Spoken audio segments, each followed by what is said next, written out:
Labas pa ang samad sa tangkugo nga naangkon sa 9 anyos nga si Ian.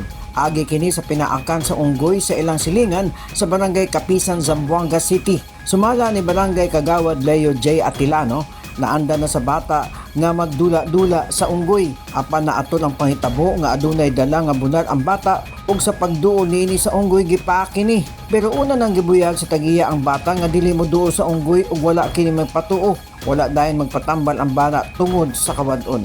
Dihang Gikalintura na kini AYHA pa NANGAYO ug TABANG sa mga barangay ang ginikanan sa bata ug natapatan dayon kini og anti-rabies. Gikumpirma ni Kagawad Atilano nga GIKUSTODIYA na sa DNR Wildlife Rescue Center ang Unggoy dihang gidangop kini sa Barangay Council sa ahensya. Nabalaka man gud ang mga opisyal sa barangay nga basin mausban pa ang panghitabo, hilabi na nga dili lang kini ang unang higayon nga nakapaak ang Unggoy. Peng Alinyo, Newsline Philippines.